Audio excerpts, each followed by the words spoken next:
Bonjour et bienvenue, voici notre tour d'horizon économique, géopolitique et boursier. Nous sommes le jeudi 4 août. Pour comprendre comment tourne la planète finance, c'est sur la bourse au quotidien et nulle part ailleurs. Et l'épisode du jour s'intitulera « Messieurs les Anglais, tirez les premiers ». Là, il ne s'agit pas de tirer des boulets ou des rafales de mousquets, mais de tirer un petit peu les enseignements du Brexit 6 semaines après l'événement. Ce qu'on constate surtout, c'est que l'impact est psychologique dans les enquêtes qui sont menées outre-Manche. Alors, les industriels ont moins le moral, la City a moins le moral, et pourtant, Dieu sait que les actions sont remontées pratiquement à leur plus haut absolu. L'immobilier, évidemment, est en berne. Le dégonflement de la bulle semble bien entamé. Mais il a fallu qu'elle éclate. De toute façon, à un moment ou un autre, c'était absolument intenable. De l'immobilier à 100 000 euros le mètre carré. Ça allait aller jusqu'où comme ça. Donc, nous avons une correction de l'immobilier. Pour le reste, c'est trop tôt pour tirer les premières conclusions sur l'impact industriel. Alors, certes, les Anglais vont peut-être moins acheter de Peugeot, de Volkswagen ou de BMW, mais sur le sol britannique, les véhicules qui sont produits seront peut-être plus concurrentiels à l'export. C'est difficile pour l'instant de faire la balance entre les inconvénients et les bénéfices du Brexit. Alors, pas de bénéfices pour l'immobilier, ça c'est bien certain, mais globalement pour l'emploi, ce n'est peut-être pas forcément si mauvais. Sauf si, évidemment, la City se délocalise à Dublin, à Francfort et en partie au Luxembourg. La France récoltera des miettes, comme d'habitude, mais nous avons la fiscalité que nous avons, nous n'y pouvons rien. La Banque centrale d'Angleterre devrait abaisser de nouveau son taux directeur. Certains espéraient qu'elle rajouterait de la liquidité, un quantitative easing plus musclé. Sauf que ni les baisses de taux, ni les quantitative easing n'ont de véritable impact sur l'économie réelle. Alors, ça sera l'effet d'annonce. Ça sera toujours ça.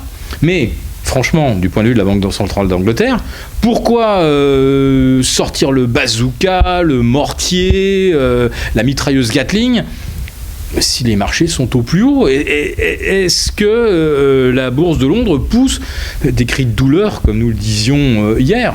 Pas du tout. Nous avons des actions au plus haut et nous avons également des marchés obligataires qui sont presque au zénith. Le rendement du 10 ans britannique est actuellement autour de 0,80. Souvenons-nous qu'il était au-dessus de 1,30 avant le Brexit et qu'on l'a vu même à 1,40 en cours d'année. On a une performance des marchés obligataires qui est tout à fait bluffante.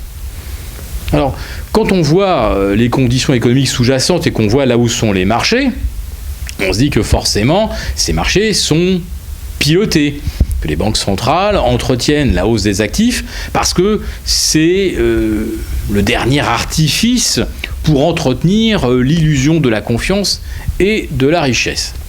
Alors, certains qui nous regardent se demandent si nous connaissons l'école autrichienne et éventuellement si nous l'apprécions. Et nous l'apprécions effectivement beaucoup puisqu'elle postule que c'est justement au marché d'arbitrer entre les bons risques et les mauvais risques, les projets porteurs d'avenir ou ceux qui au contraire devraient être arrêtés. En fait, c'est tout le contraire de ce que fait la Chine. Jusqu'à présent, soutenir des industries moribondes parce qu'elles représentent beaucoup d'emplois et quelque part la paix sociale. Bon, l'école autrichienne se préoccupe assez peu finalement de la paix sociale ou espère simplement que, d'une certaine façon, la destruction créatrice schumpeterienne fera basculer des ouvriers peu qualifiés vers une catégorie fabriquant des produits plus sophistiqués, avec plus de valeur ajoutée. Donc au marché d'arbitrer ce qui est bon et ce qui ne l'est pas. Or, ces marchés, aujourd'hui, sont totalement administrés. J'employais avant-hier l'image de la Corée du Nord, où, quand on parle de marché, on dit « Ah, le peuple coréen a entamé un magnifique défilé de 9 jours en l'honneur du guide suprême ».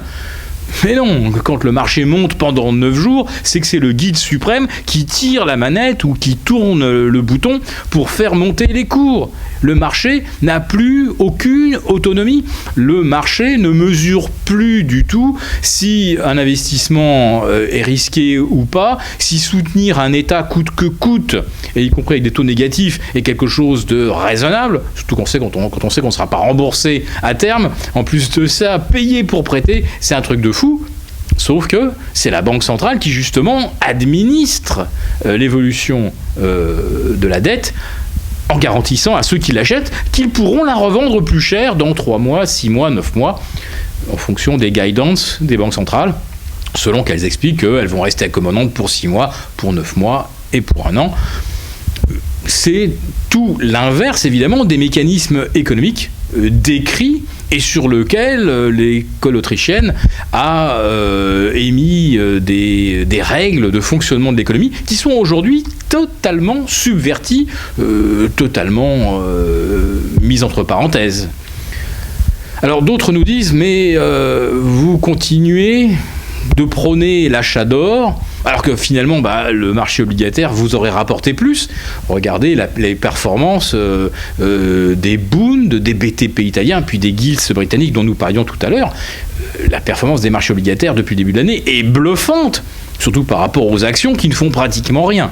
Parlons des actions européennes. Alors, pourquoi acheter de l'or si on se dit que face à la stagnation de l'économie, les banques centrales vont continuer de faire de l'anti-école autrichienne, c'est-à-dire d'administrer encore plus le prix des actifs, injecter encore plus d'argent, fabriquer encore plus de fausses monnaies, puisque ça fait monter les actions et les obligations. Pourquoi achèterait-on de l'or ? Eh bien tout simplement parce que depuis que la BCE a entrepris d'accroître son QE de 60 à 80 milliards d'euros, regardez, c'est là que l'or a commencé à monter. Qu'est-ce que ça veut dire ? Ça veut dire que pour la smart money, on est rentré dans un système de fuite en avant. Alors on y est depuis longtemps, certes, mais jusqu'à présent, on faisait comme si ça avait des effets, comme si ça pouvait un jour aboutir sur le retour de l'inflation, sur le retour de la croissance. Aujourd'hui, on sait que ça ne sera pas le cas. D'ailleurs, la Banque centrale du Japon a eu 2 fois l'occasion depuis 2 mois d'accroître son quantitative easing ou de baisser encore plus les taux. Elle ne l'a pas fait. La BCE, elle, par contre, va continuer. La Fed, confrontée, alors on ne sait jamais quelle sera l'issue des élections présidentielles de novembre, mais confrontée éventuellement à des turbulences sur les marchés, pourrait alors complètement enterrer, évidemment, la normalisation de ses taux, ce qu'elle ne fait pas de toute façon, pour laisser miroiter éventuellement un QE4. Qu'est-ce que les marchés, dans l'état d'esprit qui est le leur aujourd'hui, vont conclure si jamais on leur fait miroiter un QE4 aux États-Unis ou un QE à 100 milliards en Europe par la BCE ? Eh bien qu'on est arrivé au bout de ce système frauduleux de fausses monnaies, et que, on est arrivé au bout du chemin, et que pour conserver la valeur, là, ce n'est plus dans les actions, ce n'est plus dans les obligations, puisqu'on a compris que si le risque n'est pas rémunéré, on n'est plus protégé du tout. Donc la seule chose qui peut protéger ces avoirs, qu'est-ce qui peut protéger la valeur dans un système où d'un seul coup on perd confiance dans la monnaie et où on sait qu'on est dans un système de fraude qui s'effondre, c'est effectivement acheter de l'or. Donc dans un premier temps, effectivement, sur un effet d'annonce, les actions pourraient encore monter, mais dans un second temps, et comme on l'a vu avec la BCE au mois de mars dernier, elle a dégainé l'artillerie et derrière, les marchés ont rebaissé. Autrement dit, la stratégie des banques centrales, on n'y croit plus.